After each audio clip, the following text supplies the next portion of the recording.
Oh, Dan here, growing with Fastmores.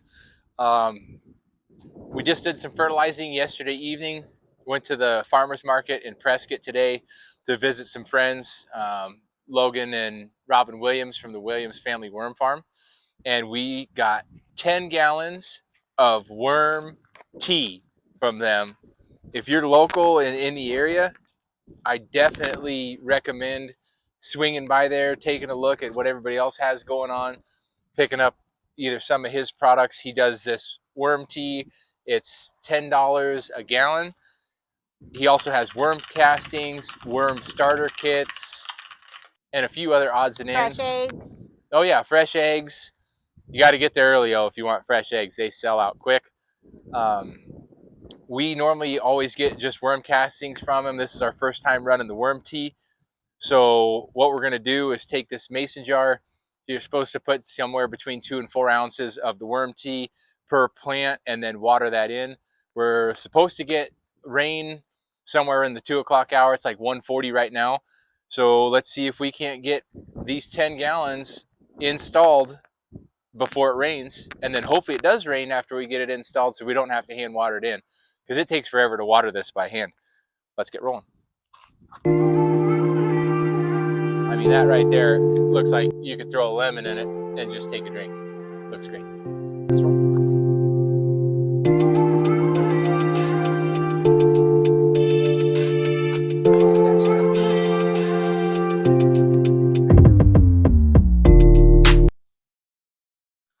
You know, in all reality, this worm tea definitely smells better than that 636 fertilizer we were using yesterday. And according to the Williams Family Worm Farm, you can actually use this different ways. You can put it in like a hose feed Sprayer. sprayer. You could put it in like a bottle sprayer and spray your leaves. It puts like a protective coating on them and does help that. And then the foliage does take in some of the nutrition directly. But right now, I'm just kind of focusing on just dumping it right down at the root base and just really giving everything just a little bit of love and support.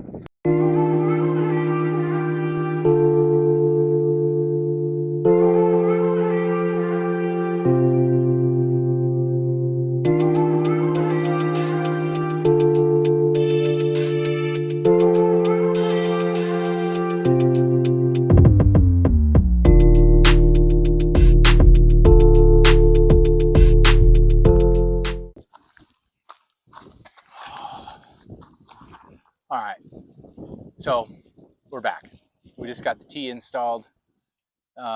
Took maybe a half an hour or so.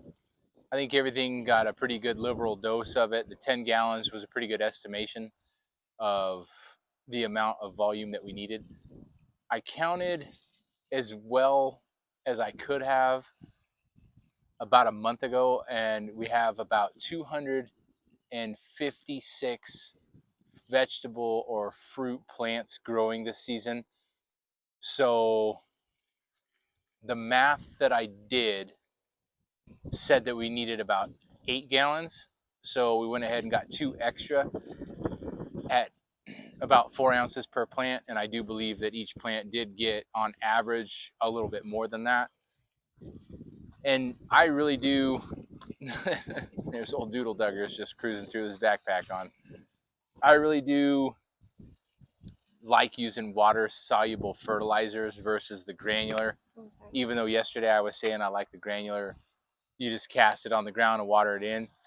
I do think that the water soluble fertilizers do a better job and get a little bit faster penetration to the root versus trying to water in granule fertilizer and then letting it break down to be able to allow the root to grab that and utilize it. So it was pretty quick. Now the laborer back here, you can see that fat gat in the back. She's watering everything in, giving a little shake there.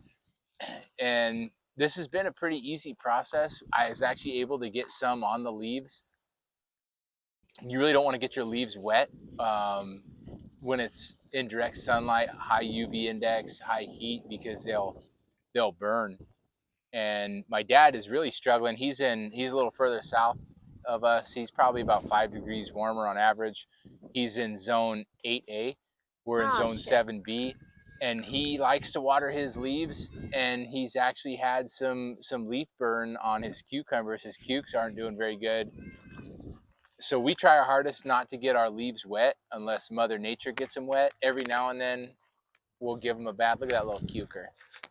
But it's nice when you can get products not from the big box store and support, small businesses. And most of the time, their products, hands down, are 1,000 times better than what you buy. This worm tea that we bought actually is bubbling the whole time. He's got an aerator.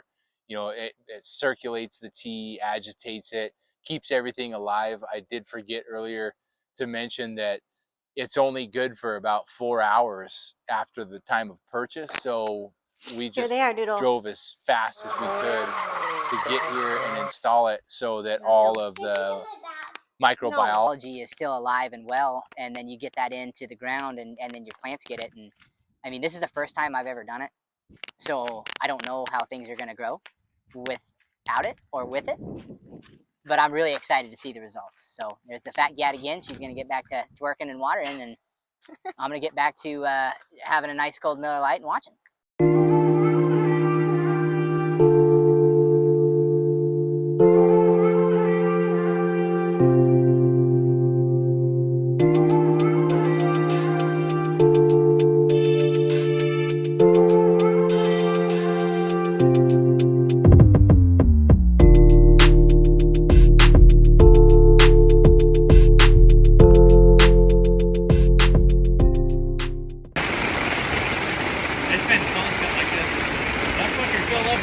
So as you can see, we got completely poured on at the farmer's market. We didn't get any rain at home like we thought we would while we were applying that tea to the garden, but we hand watered everything in, so we're good.